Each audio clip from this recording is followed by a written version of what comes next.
She has 100 men orbiting her reflection, each one louder than the last, each one fighting to be seen, to be chosen, to be the one. They write paragraphs, they send gifts, they stare at their phones like soldiers waiting for orders that never come. But among the noise, there is one she cannot silence. He says almost nothing. He vanishes for days. And yet, her thoughts always return to him. Not because he tried, because he didn't. That, my brother, is the first law Machiavelli would have whispered in your ear. Power never begs, it waits. In the modern battlefield of desire, every man competes for attention, but the rare one, the man who withholds, becomes unforgettable. The world told you that chasing is love, that attention is proof, that constant communication means connection. They lied, because attraction does not live where effort is visible. It lives where silence grows heavy. When you stop running toward her, she turns to see where you went. And in that small reversal of direction, power changes hands. Every man believes he's competing for her, but Machiavelli knew better, because in every game of power, the crowd never wins. Look around. The modern man lives in desperation. He confuses attention with affection and effort with value.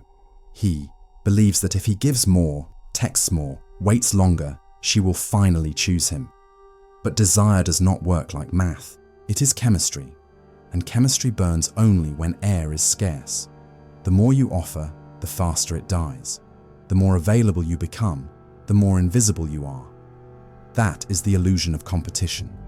You think you're playing to win, but the moment you start playing, you've already lost. Because women do not fall for the man who tries the hardest.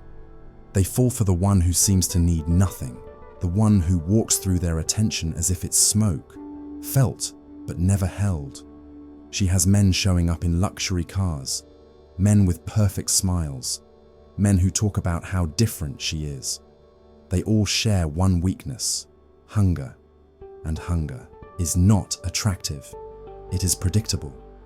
The man who chases becomes background noise, one more admirer in a crowd of echoes. But the man who does not chase, he becomes an anomaly, and the human brain worships what it cannot categorize. Machiavelli wrote that the prince who appears too eager to please will always be despised. Centuries later, psychology confirmed it. What is easily obtained loses its perceived value. Scarcity creates significance. That's why the quiet man, the one who is seen less and felt more, stays in her mind like a question she cannot answer. The truth is brutal. In this world of oversharing and overreaching, the most seductive quality is control.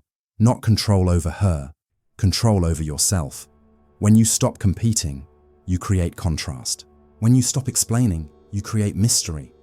When you stop proving, you create power. The others flood her inbox, you flood her imagination, and she begins to wonder, why doesn't he chase like the rest? Why does his silence feel louder than their words? That wondering becomes curiosity. Curiosity becomes focus, and focus is the first spark of desire. This is what your competitors never understand. Seduction isn't about performance, it's about presence. Presence cannot be faked. It is felt through how slowly you move, how calmly you speak, how deeply you seem to exist, even when you say nothing. Every man fights to be seen. You fight to remain still, because the moment she senses that you are not competing, you rewrite her perception of your value. She stops seeing you as an option and starts feeling you as a mystery, and no woman can ignore a mystery for long. Machiavelli would have smiled at that, because he understood the cruel symmetry of power. The more they want your attention, the less you must give. He wrote of princes, but he was really writing about men like you. Not kings on thrones, but men in silence, ruling over the emotional chaos of others by mastering themselves first. When she feels your composure, she feels her own lack of it. And that difference, that imbalance, is the gravitational pull that brings her closer. Never forget this. You are not competing for her attention. You are training her instinct to notice your absence. That is Machiavellian seduction, not manipulation, but psychological poise. When others rush to speak, you pause. When they panic, you breathe. When they explain, you simply look, steady, unbothered, unreadable.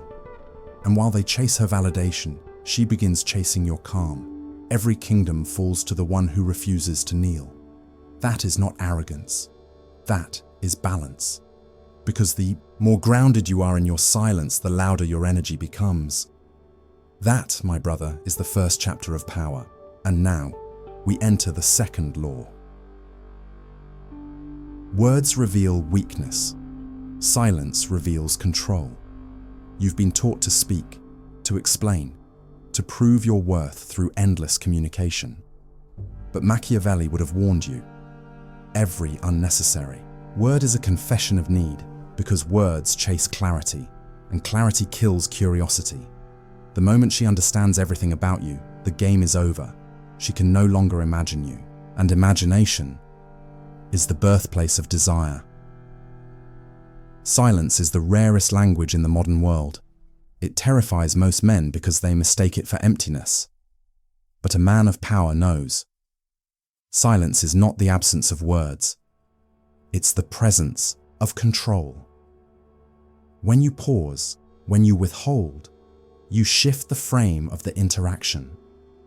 You become the one who defines tempo, the one who controls when the energy rises and when it fades. Think about how the others behave. They reply within seconds. They flood her feed with validation. They confess emotions she never earned. Their need becomes their scent, and she smells it before they speak.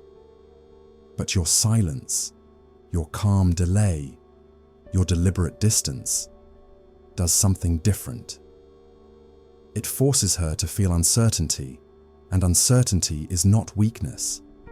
It is fascination disguised as anxiety, because what she cannot predict, she cannot ignore. The brain is addicted to patterns. It relaxes when it can predict outcomes. But the moment something breaks the rhythm, the mind wakes up. That's why silence seduces deeper than words ever can. It interrupts. Her expectations breaks her emotional pattern and leaves a gap her imagination must fill. And what the imagination fills always feels more powerful than reality. Machiavelli understood this centuries ago. He wrote that a ruler must learn to appear less accessible than his subjects, not to be cruel, but to maintain the perception of value. And that law applies perfectly in desire, because what is constantly available loses its mystery. The man who speaks less, appears less, reveals less, commands curiosity. He is the emotional enigma, the rare frequency in a noisy world. Do not confuse silence with indifference. The two are not the same. Indifference is cold. It kills connection. Silence, when done right, creates tension. And tension is the bridge between comfort and desire. When she messages and you don't respond immediately, she feels it. Not as rejection, but as uncertainty. And uncertainty activates emotion. She begins to question, did I say something wrong? Has he lost interest? Why doesn't he react like everyone else? Each question pulls her deeper into your gravity. Silence works because it rebalances power. Every text not sent, every explanation withheld, is a reminder that your peace is not dependent on her validation. And when a woman senses that, her instinct shifts. She no longer feels in control. Her emotional system begins to chase equilibrium. That's why she starts reaching out more. Not because you manipulated her, but because your restraint revealed her own imbalance. The modern man is terrified of silence. He fills every gap with effort, every pause with reassurance, every breath with noise. But a man of discipline knows the pause is the power. When you stay silent, you allow her to feel the weight of her own emotions. You give her mind time to miss your presence, and missing you is stronger than liking you. Imagine this. She's used to constant attention, the stream of validation from dozens of men. It's background noise now. She barely hears it. Then you arrive. And you don't play the music. You stay still. You speak only when it matters. Your silence feels intentional, like a man with a purpose larger than her. Suddenly, the quiet becomes louder than any compliment she's ever received. Because silence, my brother, is not just a pause. It's an emotional mirror. It reflects her, need back at her. It exposes how desperate she's become for your response. That discomfort she feels, that's attraction in disguise. Machiavelli would call it controlled scarcity, a form of power where your restraint increases your value. You're not punishing her. You're teaching her to feel the difference between abundance and presence. A message answered instantly gives comfort. A message left waiting creates curiosity. And curiosity creates emotional investment. The brain connects emotional tension with significance. If she feels nervous around you, she'll tell herself it's because you matter. That's how silence builds meaning. You let her emotions do the work you refuse to do, but beware. Silence must come from strength, not fear. If your silence hides insecurity, she will sense it. If it comes from ego, it will collapse into emptiness. True silence is not about running away. It's about standing still while others flinch. It's about knowing that what is meant for you will never require noise to reach you. Machiavelli would remind you, he who appears calm in chaos commands those who create it. That's the law of silence. You do not chase, you attract by being still. You speak only when your words carry weight. And when you finally break that silence, when your voice returns after days of calm, every word lands like thunder. Because what is rare is always remembered. And now you understand why silence is the weapon most men never master. But silence alone is not enough. To hold her mind long after you leave, you must learn how to carry emotional gravity. Because silence pulls attention, but gravity keeps it orbiting you. Power is not in the noise you make, but in the silence that bends others toward you. Every planet moves because something unseen pulls it. Every emotion obeys the same law. In every interaction between man and woman, there is a force, invisible, unspoken, that determines who orbits whom. That force is emotional gravity. You can't fake it. You can't imitate it. You either radiate it or you revolve around someone who does. The man with gravity does not demand attention. He absorbs it. When he enters a room, he doesn't need to announce himself. His calm does the speaking. His presence feels heavier, his gaze more deliberate, his pauses more charged, because gravity is not about movement, it's about mass, and mass is built through emotional stillness. While the others try to pull her closer with words, you do it with energy. You don't chase, you anchor. Your presence feels like a storm disguised as silence.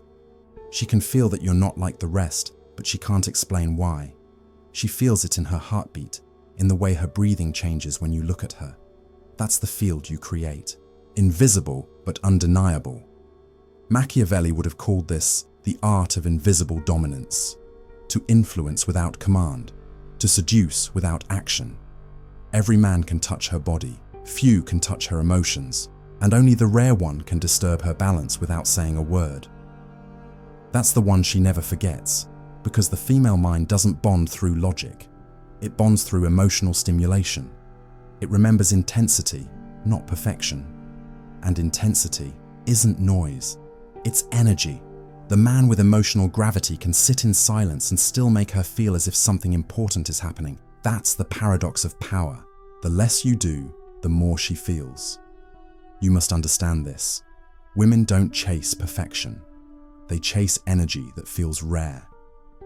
A sculpted body, a handsome face, expensive things. Those are external currencies. They lose value quickly. But emotional gravity is internal wealth. It's the calm in your tone, the patience in your pauses, the way you hold eye contact as if time doesn't exist. That energy tells her something primal, that your world does not revolve around her, but she might want to revolve around yours. Machiavelli wrote that a ruler's power must feel inevitable. He should not appear to fight for it, he should embody it. And the same is true for the ruler of his own emotions. When you are unmoved by chaos, you command it. When you are grounded in your frame, she loses hers. That imbalance is what attraction feeds on, her uncertainty against your certainty. Her emotional waves crashing against your still water. The calmer you are, the more she feels. The more she feels, the more she connects emotion with your presence. And soon, she doesn't want peace. She wants you, because your presence is her emotional storm. The man with gravity doesn't try to prove that he's valuable. He lets his silence do it for him. He understands that emotional energy is contagious. If he's restless, she feels unsafe. If he's centered, she feels drawn in. That's why emotional control is not coldness, it's seduction. Your peace becomes the prize she cannot buy anywhere else. But gravity requires discipline.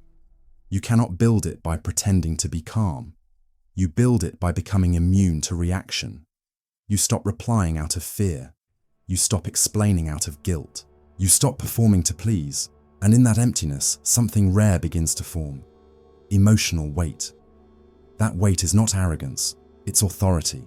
It's the confidence of a man who doesn't crumble when ignored, doesn't chase when rejected, doesn't doubt himself when things slow down. She senses that weight, and it terrifies her, because every woman knows the man she cannot shake is the man she cannot replace. Emotional gravity doesn't shout, it whispers through contrasts. You listen more than you talk. You watch more than you move. You let her speak into your silence, and then she reveals her truth. Every pause you hold becomes a mirror, showing her who she is when you're near. That's the secret behind gravity. You don't force emotion. You awaken it. You don't tell her to feel. You become the feeling. Machiavelli would say that a wise ruler never chases loyalty. He creates dependency through subtle influence. And so it is with attraction. When you master your emotional energy, you become the rare equilibrium she didn't know she needed. She stops comparing you to others because the others no longer exist in the same dimension. They are noise, you are signal. She doesn't even know why she checks her phone, why your silence lingers in her chest, why your absence feels louder than anyone's presence. That, my brother, is not coincidence. That is gravity. And here's the truth Machiavelli would carve into marble. You do not need to conquer her attention. You only need to make her feel the imbalance when you leave. That imbalance will call her back to you again and again, because emotional gravity never releases its orbit easily. Now you begin to see the architecture of power. First, you stopped competing. Then, you mastered silence. Now, you radiate presence. But power isn't complete until you learn the hardest law of all, the art of letting go. Because the man who cannot detach cannot rule himself, and the one who cannot rule himself will always kneel before desire. He who cannot withdraw without fear will forever serve those who can. Attachment is instinct. Detachment is power. Most men chase, not because they want to, but because they fear losing. Fear, that small, invisible chain, keeps them kneeling long after the game is lost. Machiavelli understood this better than any philosopher of his time. He wrote that the ruler who depends on affection loses both love and power. The same law governs desire.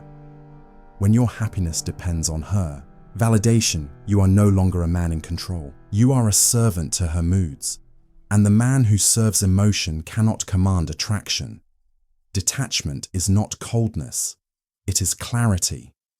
It's the calm realization that nothing external has permission to shake your inner world. When she grows distant, you don't chase her shadow. You observe, You reflect. You remain centered. Because detachment is the ultimate frame control. It communicates, I am whole, with or without you. And paradoxically, that is the moment she begins to fear losing you. Machiavelli would say, the threat of loss maintains more loyalty than any promise of reward. When a woman senses that your peace is not dependent on her, she experiences something rare. Respect. Not admiration, not affection. Respect. Because most men, when faced with emotional distance, become louder, weaker, desperate for reassurance. They trade dignity for proximity.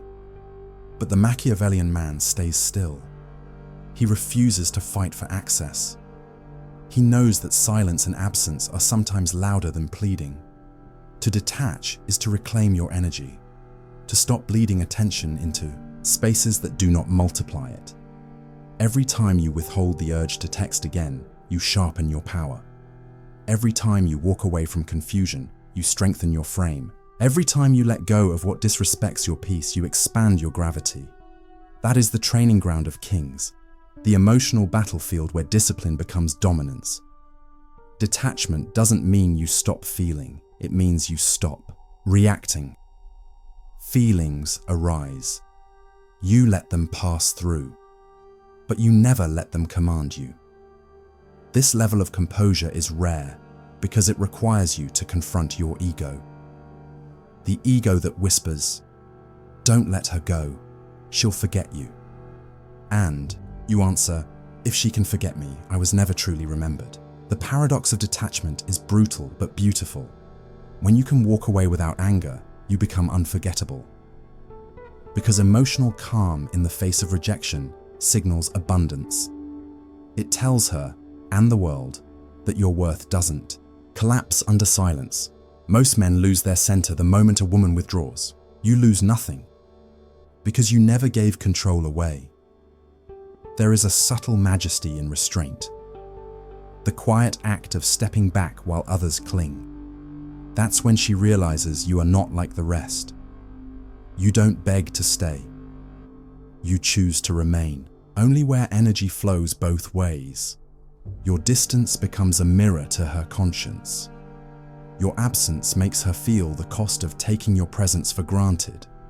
And that discomfort, that whisper of loss, is what reignites her attraction. Machiavelli taught rulers to withdraw troops when the enemy expected an attack, to create confusion, then curiosity. Emotional detachment works the same. When she expects pursuit and finds peace instead, her pattern collapses. Her emotional system searches for equilibrium, and equilibrium leads her back to you. But if she never returns, you still win. Because the goal of detachment was never to manipulate her. It was to master yourself. Detach with grace, not ego. Don't walk away to prove a point. Walk away to protect your peace. The difference is everything. Ego detachment screams, "I don't need you." Graceful detachment whispers, "I value myself enough to let go." The first closes hearts. The second opens respect. You must remember this law. Whatever you chase, you declare superior. Whatever you walk away from peacefully, you elevate yourself above. Detachment is the declaration of self-sovereignty. It says, "My emotions are my own kingdom." And kingdoms ruled by calm kings never crumble. When you can sit in silence after she withdraws, when you can smile without bitterness, when you can bless her path and still walk your own, that is mastery. Because emotional peace is the rarest signal of all. It tells the world you have nothing to prove, and that quiet assurance is what women and men both find magnetic. Machiavelli's final paradox of power. The man willing to leave is the one she prays will stay. She doesn't respect the one who waits at her door. She respects the one who closes it with steady hands and steady heart. That silence, that departure, plants itself in her memory like a seed of fire. And every time she meets a man who chases, that seed burns brighter. Because the memory of your calm outlasts the noise of every admirer. So, my brother, understand this truth. Detachment is not the end of desire. It is the purification of it. When you release the need to possess, you become impossible to replace. You move from the role of pursuer to reference point. You stop being one of the men who want her and become the man she measures others against. Now that you have learned stillness, silence, and detachment, you're ready for the final transformation, where presence becomes legacy. Because true power doesn't end when you leave. It continues in her memory, in the way she thinks, in the way she feels every time your name returns uninvited. That is emotional empire, the last and highest law of Machiavellian desire. He who conquers others may be powerful, but he who conquers himself rules forever. You have learned to stop competing. You have mastered silence.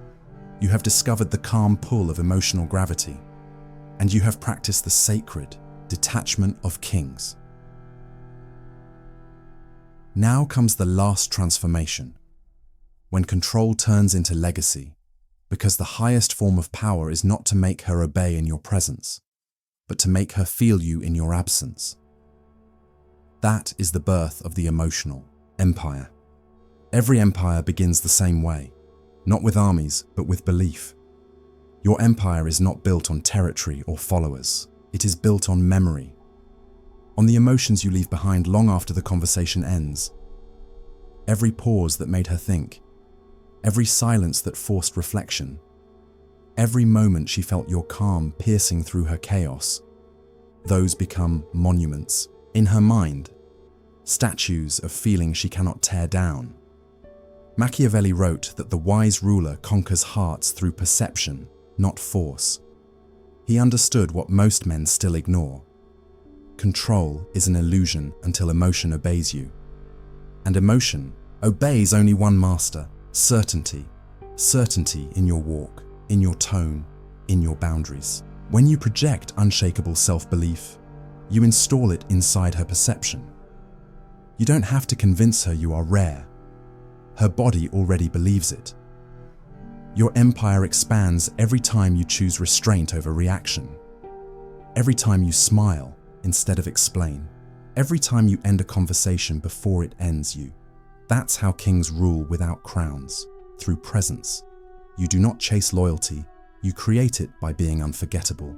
You don't demand attention, you absorb it by existing as an emotional event. She can laugh with 10 men, but one word from you silences them all. Not because you're louder, but because your energy has weight. To hold such weight, you must guard it. Never leak it through oversharing. Never dilute it through need. The moment you explain your mystery, you surrender the throne.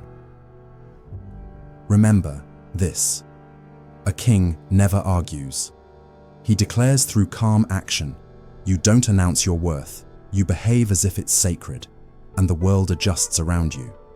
That is the Machiavellian mind, a state where emotion serves logic and logic protects the heart. It's not manipulation, it's awareness. It's knowing the exact rhythm of your presence, when to appear, when to vanish, when to speak, when to stay silent.